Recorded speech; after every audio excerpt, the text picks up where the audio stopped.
Hey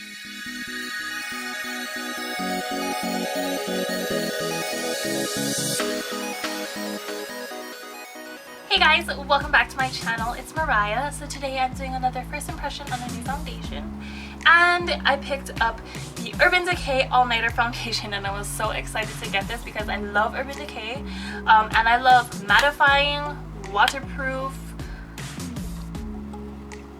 all day foundations. It's called All Nighter for a reason, and I'm using it all night because it is really late right now. It is like right now it's 4:38 in the afternoon, and yeah, I like to start off my day out really late because I love to sleep in. I sleep until like 11 sometimes.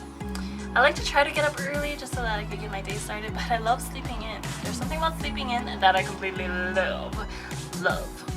So obviously I always have my eyes done first before I do anything, just so that I don't get any fallout onto my foundation, because I really hate that.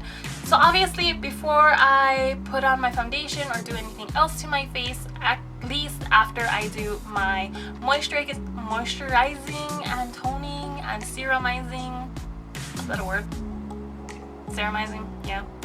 After I do all of that stuff, I put on a primer, and my go-to primer currently is the Benefit Porefessional Matte Rescue, and this is like the best primer I've ever used, because for an oily gal like me, well, this thing does the trick. Sometimes, depending on how the weather is, I like to do 2 layers. I put on 1 layer, I let it set, and then right in my T-zone I put on a 2nd layer just to make sure, and it doesn't give me any cakiness. So if that was one of your questions, for me it didn't give me any cakiness. It depends on everybody, so yeah. But I applied this only on one side. I applied it on this side, my right side, your left side, okay? And then all over my T-zone, so my nose area and my forehead, I put on the Dr. Brandt Pores No More's Pore Refiner Primer, because for some reason I noticed that mattifying foundations tend to intensify the look of my pores and fine lines. I mean, like, I don't have any fine lines, so yeah. So after that, I did apply my foundation, but obviously I picked up 2 different shades. I picked up shade 6 and I picked up shade 5. I picked up 2 different shades because in the first foundation from Urban Decay, the Weightless foundation, I'm a shade number 6, and that was perfect because that one oxidized just a little bit. I was actually recommended number 7, but after I tried number 7, after it oxidized, I looked really like tan, like it was more tan than my actual body, so I had to go shade down. So I picked up shade number 6, and shade number 6 was perfect after it oxidized. So I thought I would be a shade number 6 in this foundation. No. I'm actually a shade number 5 in this foundation because it oxidized, and that's what I have on right now that you currently see. So I did do shade number 5, applied it all over my face, and I know, or at least from my experiences, I know that thicker foundations tend to set a little faster, especially mattifying foundations. So I go in sections at a time. So I worked on one section, blended it out with my beauty blender, worked on another section, blended it all out, and I feel like the best thing to apply this foundation, I know they recommend their optical blurring brush or some kind of brush from the Urban Decay line, but I love applying thicker foundations, especially something like this, or even the Lock-It foundation. I love to apply it with my beauty blender because I feel like it does the job perfectly. It picks up all the extra product just so that it doesn't end up being cakey on your face, and nobody likes cake face. Nobody likes cake face, you know? Yeah, nobody likes cake face, anything like that.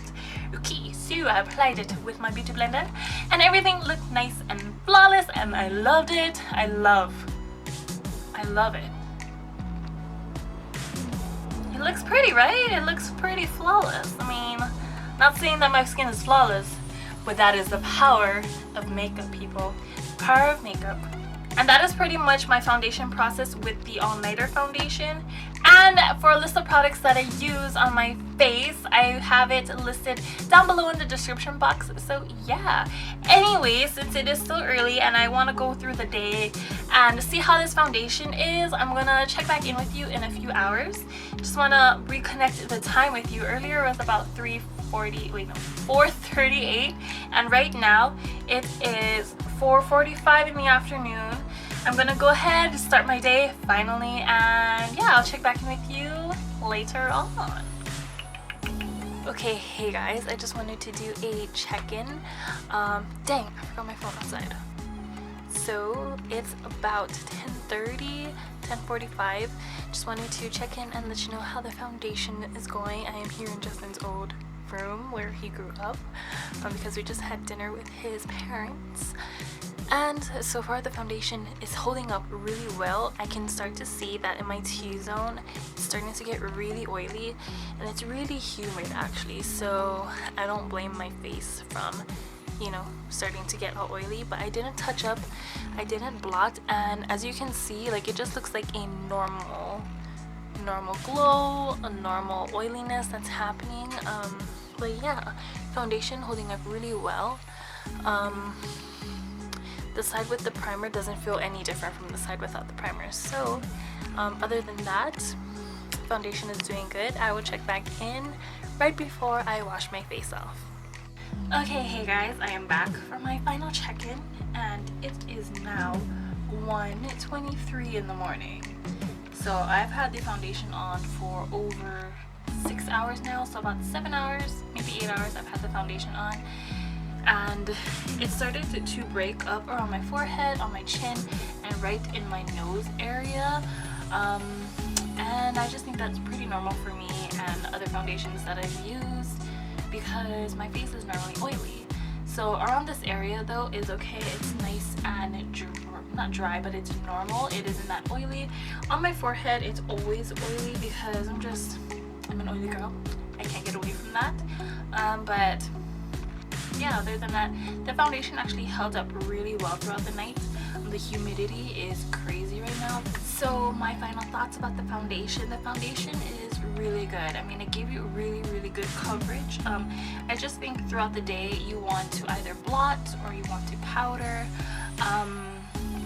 Under my eyes, I don't have a big problem. I think I'll just leave the foundation off from under my eyes and just use my concealer in that area because it started to really crease with the foundation under my eyes. So I think I'm just going to opt with not applying the foundation under my eyes and just stick with the concealer and really blend it out. On my nose area and around where my larger pores are, the foundation did emphasize it. So I suggest using a pore minimizer or pore vanishing kind of primer just so that you could prevent all of those fine lines and those little pores from showing, because nobody likes that. I don't like that. Other than that, I don't see a big difference between the side I applied the primer and the setting spray and the side that has no primer, that has no setting spray. I really don't see a big difference. My blush is still there on both sides. My bronzer, my contour, whatever, it's still there on both sides. Anyways, I give this foundation a big thumbs up. It's a good foundation. I suggest using it if you like those mattifying kind of foundations.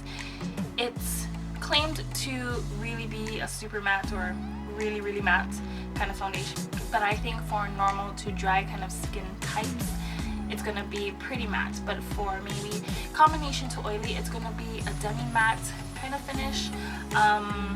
Yeah, that's what I just think. It's really late. My mind is just all over the place, ready to go to bed. But other than that, I give this foundation 2 big thumbs up. Go ahead and pick it up. Just a reminder, I am shade number 5.0. So my actual shade in the Weightless foundation, the Urban Decay's Weightless foundation, I'm a shade 6.0, but because this foundation it oxidizes a lot more, I had to go a shade lighter, so I picked a 5.0. After it oxidized, it blended in and it matched my skin tone really well. So that's what I suggest doing if your skin normally oxidizes foundation. I suggest if you're oily or combination to set your T-zone with a powder because it'll just really help more with the oils.